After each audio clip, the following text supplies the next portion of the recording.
We remain steadfast in our commitment in delivering local news that matters. Stories that inspire. Enriching the lives of Filipinos in the Philippines and across the globe. This is your GMA Regional TV. Buong puso para sa Pilipino.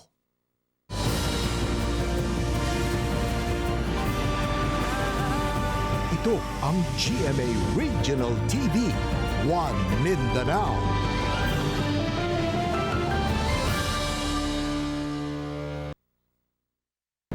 Maayong hapon Mindanao, kini ang GMA Regional TV 1 Mindanao. Hatod namo ang pinakadagkong pinakauling balita sa Mindanao. Ako si Sara Hilomen Velasco, live gikan dinhi sa GMA Davao Complex. Cyril Chavez, live gikan dinhi sa GMA Cagayan de Oro Station. Efren Mamak live desde aquí na GMA Zamboanga Station. 7 ka mga motorsiklo ang na-impound sa Highway Patrol Group sa Cagayan de Oro City Police o Cagayan de Oro City Police Office ug Roads and Traffic Administration. Humanadakpan ang mga rider niini dihang nagpahigayon og drag racing sa National Highway sa syudad. Ani a report exclusive.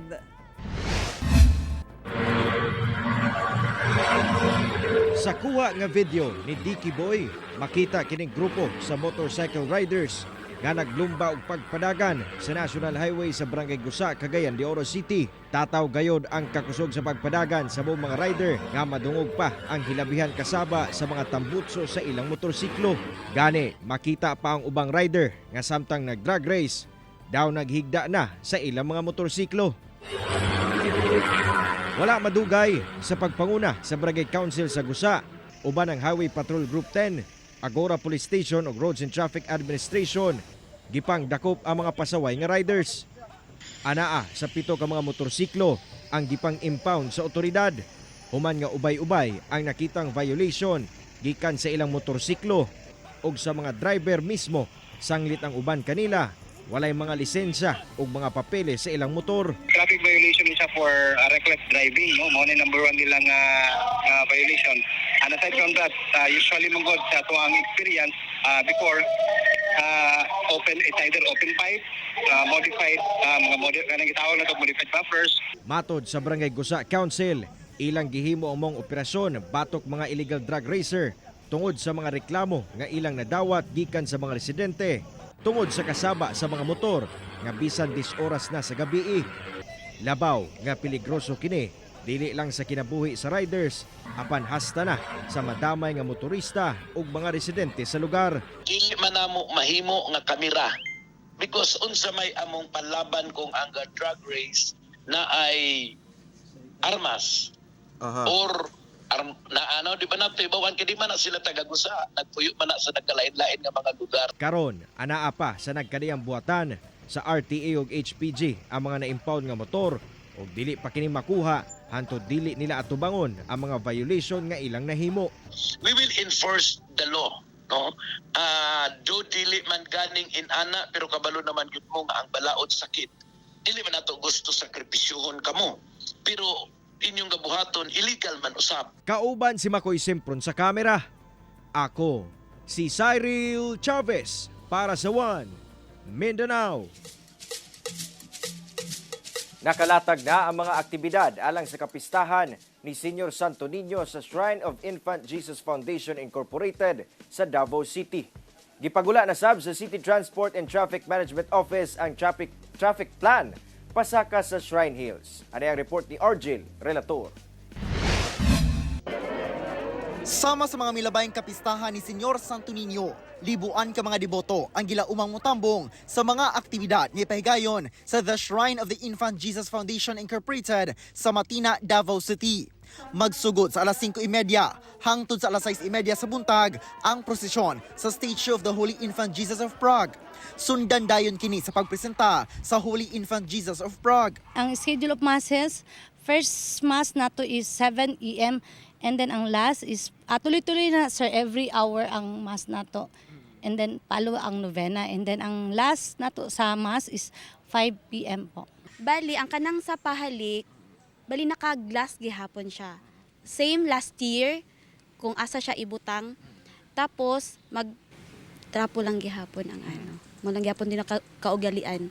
Alas 4:30 sa kadlawon mag-abli ang gate ug magsirado kini pagka alas 8:30 sa gabi.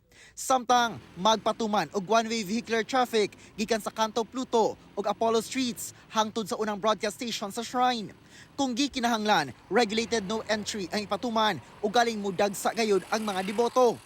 Ang mga sakyanan gikan sa Carlos P. Garcia Highway padulong sa Shrine Hills Road magpatuman sab og regulated no entry. Ang katong regulated, meaning to say, kung puno na siya, dili na ay labi na ang mga tricycle, nakasaka, so i-regulate na ito nga no entry siya. Muna i-regulate na ito, katulang, limbawa na yung mga PWD siguro. So muna, kay naman tayo tao ginito nga mag-monitor. Hinoon, dunay 84 ka mga CTTMO personnel ang i-deploy aron mao'y mumando sa dagan sa trapiko. Sa matang sa seguridad, ginabawal ang pagdala og hait nga butang, drones, tents, backpack ug tumbler. Kinahanglan sab ang pagsuot og face mask.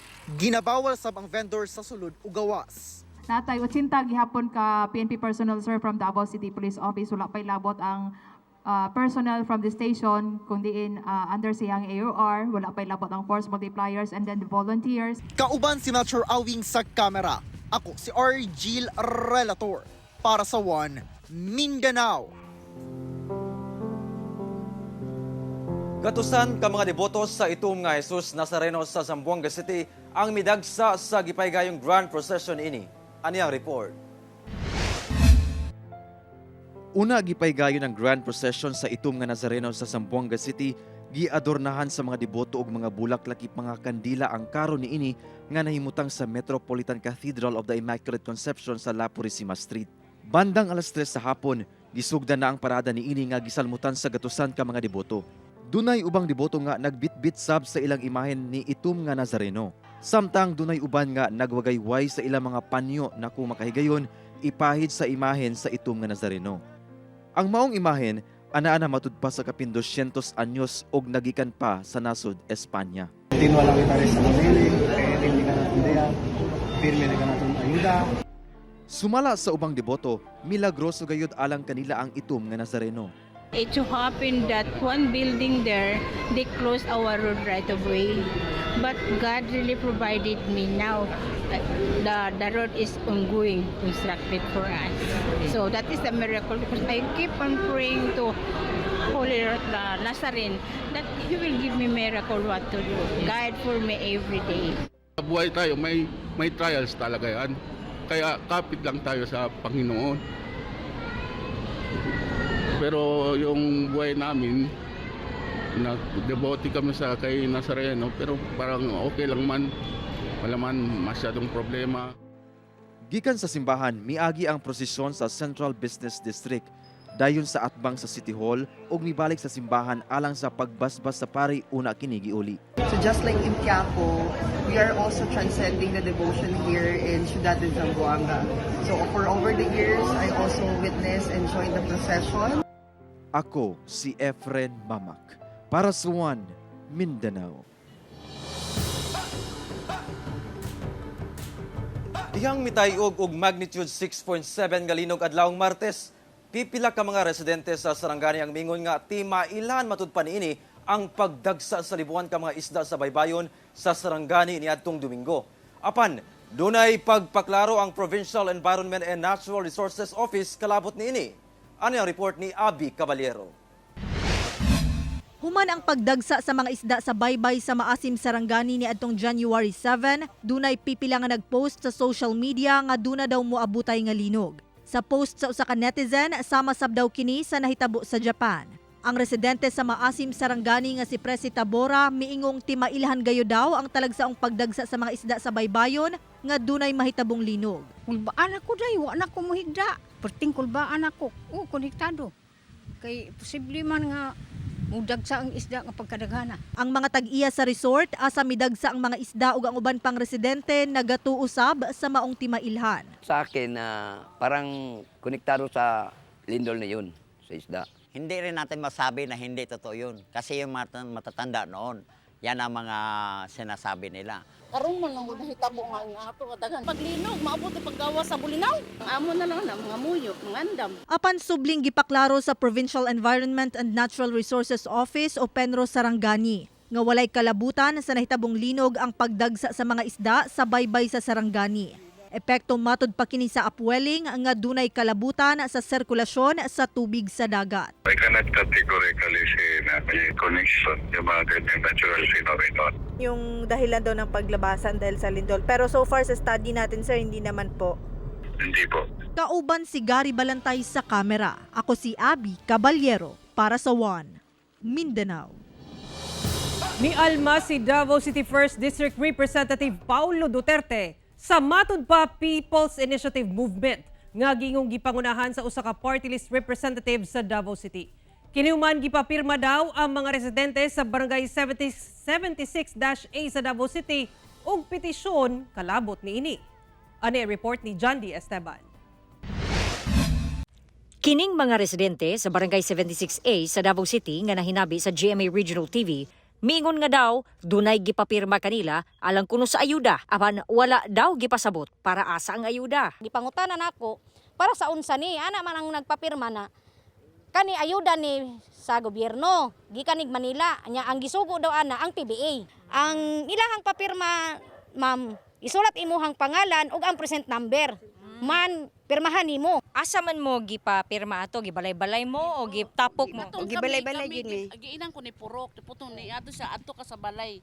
Kay na dito naay kay diri ba daw ko ni butar ingon ko oo dugay na pila ka years na siya. Adto ka dito kay na kay pilapan dito na kay pirmahan. Para asa daw? Ayuda daw to gyud sa gobyerno. Ikaw pud nay. Oo.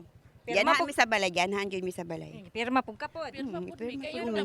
Kayo lagi. Nakaabot na kini kang Barangay 76A Kapitan Robert Olan-Olan butang nga iyang gikapungot. Kinilang gihimo karon nga massive nga signatures na pag-present number, signature sa mga tao, pangalan, full name, unya ilang gipaluko ang mga tao nga kuno tupad ni IX kining financial assistance. So di ba pangloko man sa mga tao? Don't tell me matagaan na. Kini daw ang papel nga gipapirma sa mga residente. Ang nagpasiugda daw niini mao ang PBA party list nga gipangunahan ni Representative Margarita Migs Nograles. Usa di ay kini ka petisyon aron amyandahan ang Article 17 Section 1 sa 1987 Constitution pinaagi sa usa ka People's Initiative Movement. Anong ipagi man nato og hatagaan nato og ini assistance. Mayroon taong gipasabot pod sa mga tao nga kini charter change ni. Wala man gitabunan nilang letterhead. Tapos karon papirmahon. Unya tagaag stab. Kini kuno nga claim stab ang gipanghatag sa mga nakapirma na. Ay isa akong gipadakop karon gikan sa Bilosa. Gipablatter na ako dito karon. Gidrag pa nila akong pangalan nga ako kuno yung nagsugo sila. Pero come on, naabot diri sa opisina PBA gyapon ang nagsugo sila. Si 1st District Representative Paulo Duterte supak sa maong gitawag nga People's Initiative Movement sang dili kuno kini tingog sa katawhan kundi sa pipila lang. Kapin 2 billion pesos daw ang gitanggal sa National Expenditure Program o NEP budget alang sa Davao City 1st District. Sa 500 million pesos nga habilin, nakaalokar na ang 300 million pesos niini sa DPWH building project. Busa anaa na lang sa 200 million pesos ang budget alang sa mga Davaoenyo karong tuiga sa District 1. Wa usab daw siya mahuraw nga makuhaan ang iyang pondo para sa iyang distrito.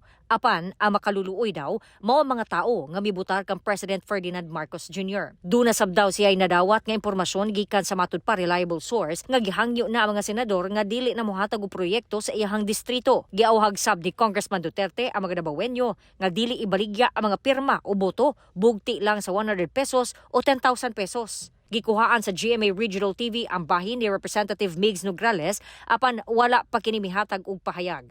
Hinuon magpabiling abli ang GMA Regional TV sa ilahang tubag. Samtang sumala sa usa ka political science professor nga ugaling mapamatud-an kini usa kuno kini kapag pangilad sa katawhan. Now if that is the case, hindi ito authentic na people's initiative, no? Kasi may halong panloloko na to. 'Di ba? So bakit hindi na lang nila i-explain, no, kung ano yung papalitan nila sa constitution, and then with that, no, tanong nila yung tao kung gusto talaga nila ng people's initiative, and yun, no, pwedeng doon na lang nila makuha yung consent of the people. Pero referendum. Parang gano'n, no? Parang referendum ang labas. Pinaagi sa People's Initiative, mao daw ang pinakadugay nga pamaagi o proseso aron usabon ang konstitusyon. Itandi sa Constituent Assembly o Constitutional Convention. Apan dunay direct participation ang katawhan pinaagi sa People's Initiative. Start naman kasi ng People's Initiative is kailangan muna natin yung numbers, di ba? May required number kasi siya. No? Once na makuha na natin yung required numbers, diyan na tayo gagawa ng ating proposal, ano ba yung mga papalitan natin. And then pag meron na tayong proposal, may draft na tayo, doon na ngayon papasok yung plebiscite. No? Kauban si Jojo Solarte sa kamera. Ako si Jandy Esteban para sa One Mindanao.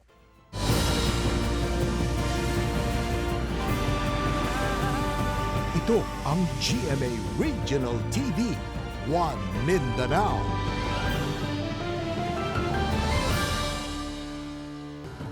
Kwatro anyos nga batang babae gilugos siyang 18 anyos nga uyuan sa Mati City. Balhog sa prisuhan ang usa ka 18 anyos nga lalaki human matod pa gilugos niini ang 4 anyos nga babaeng pag-umangkon sa barangay Matiaw, Mati City. Sumala sa Mati City Police, nagbakasyon lang matod pa sa syudad ang suspect nga taga Baganga, Davao Oriental. Alas 3 sa hapon di atong tungura, gipangita sa inahan ang iyang anak kung asa nakita na lang niya kini sulod sa usa ka bodega, kauban ang suspect kinsa gilay yung mihawa. Saysay sa bata, gipakita matod pa sa suspect ang iyang kinatawo o gisulod sa kinatawo sa mong bata. Alas 7 sa gabi, diyang nadakpan ang suspect atol sa hot pursuit operation. Gipailawom na sa counseling ang bata, samtang anaa na sa kustodiya sa kapulisan ang suspect og mag-atubang og kasong rape. Ang iyang mama nangita sa katong victim sa ilang storage katong minor nga victim, samantang dito sila sa ilang area gipakita daw niya iyang suksok na si kaso nga rape in relation to Republic Act 7610. 7 ka mga patayng lawas nga nakit-an sa usa ka mabaw nga kinalot sa Sapad, Lanao del Norte nakuha na sa ilang mga kabanay. Kidnapping, ginalantaw nga motibo sa krimen. Ang detalye sa report ni James Pauloya.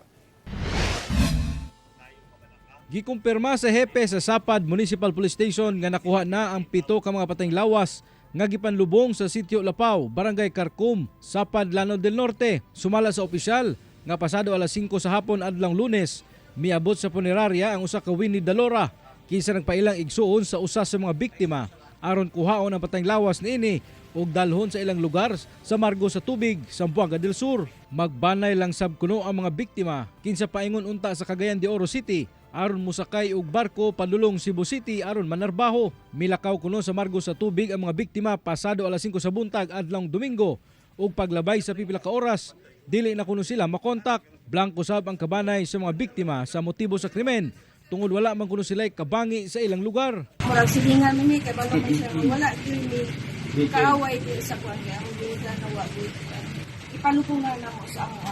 Pailuna sa nako ako mga isuko. Dili pa sab kuno masuta sa kapulisan kung didto sa lugar gipampatay ang mga biktima. Apan aduna kunoy mga na-recover ang soko nga mga empty shell sa .45 nga armas. Posible kuno nga kidnapping ang motibo sa krimen. Padayon pa sab kuno ang koordinasyon sa Sapad Police ngadto sa margo sa tubig pulis sa Zamboanga del Sur alang sa hinanaling kasulbaran sa krimen. Kung atong i-analyze ang insidente, posible before sila gidala diri is di-abduct, no? Na may chances kay ngano man o according sa ilang family napadulong sila Cagayan para muadto og Cebu. Pero napaka-imposible kung ilang gisakyan muani sila diri para mohapit lang kung kisay hapitan nila na wala man sila kaila diri.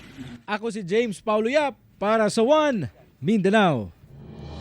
Ipatuman na ugmang adlaw January 11 ang bag-ong maximum speed limit sa mga kadalanan sa Davao City. Sugda na sab ang pagpanakop sa mga magmalapason sa mga balaod sa syudad. Ano report ni Argil Relator. Sanglit na humana ang usa ka bulan nga pagpahibalo labot sa bagong speed limit ordinance sa Davao City. Adlang Huwebes, January 11, wala na matud pay warningan. Sanglit sugda na ang pagpanakop sa mga dili motuman sa bagong maximum speed sa mga sakyanan nga moagi sa syudad. Naka-install na matud pa ang initial signages kilid sa mga highway. Di nakalatid kung pila lang ang maximum speed. Depende sa klase sa sakyanan. Apan magpadayon pa ang City Transport and Traffic Management Office sa pagmontar og dugang signage aron mas klaro matud pa kini sa mga motorista. Subay sa komprehensibong plano nga matag 400 meters nga distansya duna say signage. Natay na-install nga mga P-bins marking dito sa entry points, no? Entry points og end sa 80 kilometers. Tanan entry point nabutangan nato katong P-bins marking, makita to dito. Ubos sa ordinansa, ang City TMO o Traffic Enforcement Unit sa Davao City Police Office maoy otorisado sa pagpatuman sa maong bagong speed limit sa syudad. Meron kaming 4 na speed gun. So, in a specific area, like doon siya sabi ko sa dulo-dulo sa may boundary nga, na kung saan may nahanap tayo 60-40 o 60-50, dalawa gagamitin namin. Ang mga magmalapason, mag-isip tag sa itiso ticket unya muna nga siguro karon nga bulan or 2 ka bulan katong sa itiso ticket, but in the future nanatay katong smartphone nga gamiton nga mugawas ang receipt nya pwede na makita dayon sa atong enforcer nga kung na ba sa lain violation. 1,000 pesos ang first offense, 2,000 pesos ang second offense, o 5,000 pesos ang third offense. Makita ang kompletong listahan sa bagong speed limit sa syudad sa social media page sa City Government of Davao. Kauban si Metro Awing sa kamera. Ako si Orgil Relator para sa One Mindanao.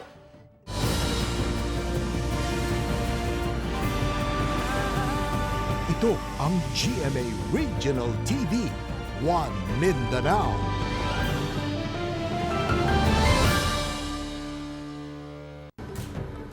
Ka mga binuwing kanding ang nakaplagang patay sa Zamboanga City.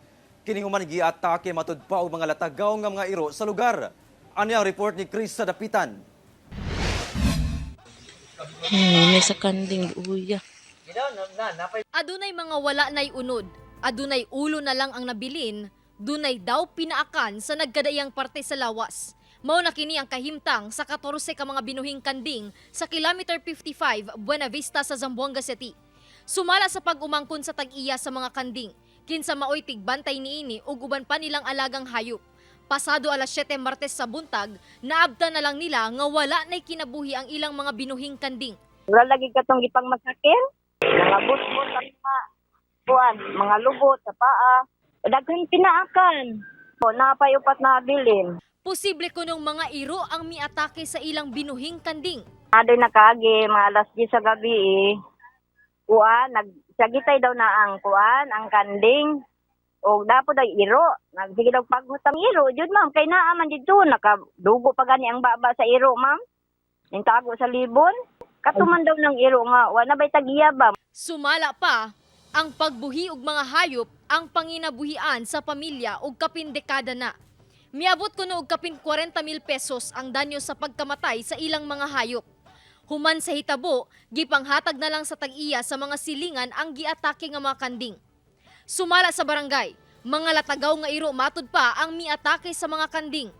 Ang initial report sa akin, ma'am, stray dogs daw. Yun daw yung mga aso na naiwan sa kampo dati na umalis yung mga sundalo. Parang ganun ba? O mga aso na hindi na pinakain ng mga may-ari, nagkasama-sama yan, ma'am. Dugang sa kapitan nga nakahatag matud pa og kabalaka sa barangay ang maong panghitabo. Busa, makig-koordinar sila sa Office of the City Veterinarian aron dakpon ang mga latagaw nga iro. Kung nagkabalaka po ko, ma'am, kaya basikan yung mga iro,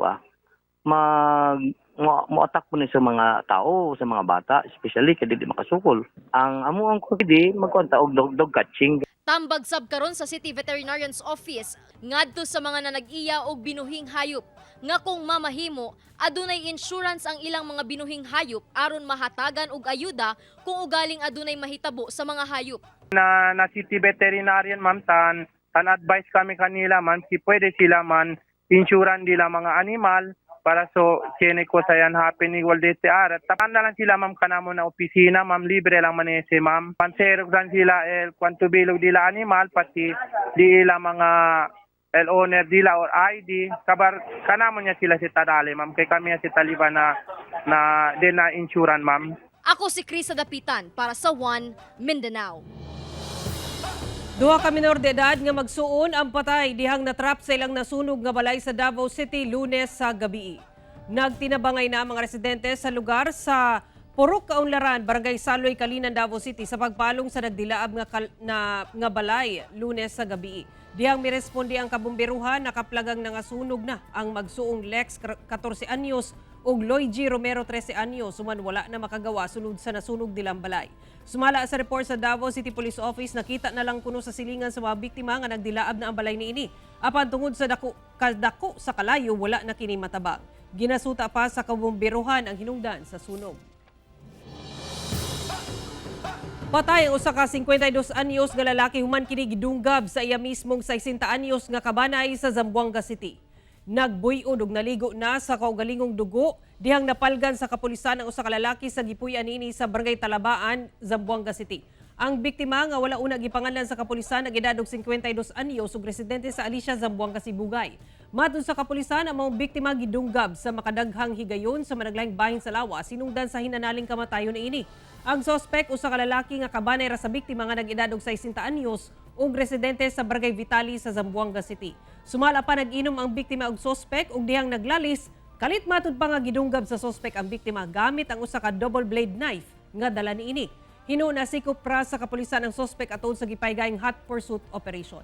Sa karon gitagad na sa kabanay ang patayng lawas sa biktima samtang ang sospek balhog sa Zamboanga City Police Station 4 Kulianan ug posibleng mag-atubang og kasong murder.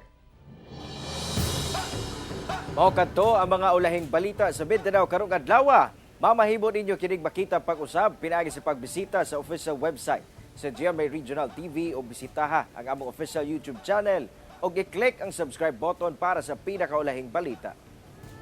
Muchísimas gracias sa atong mga kapuso sa Mindanao nga nagalantaw kanamo og sa atong mga kapuso abroad.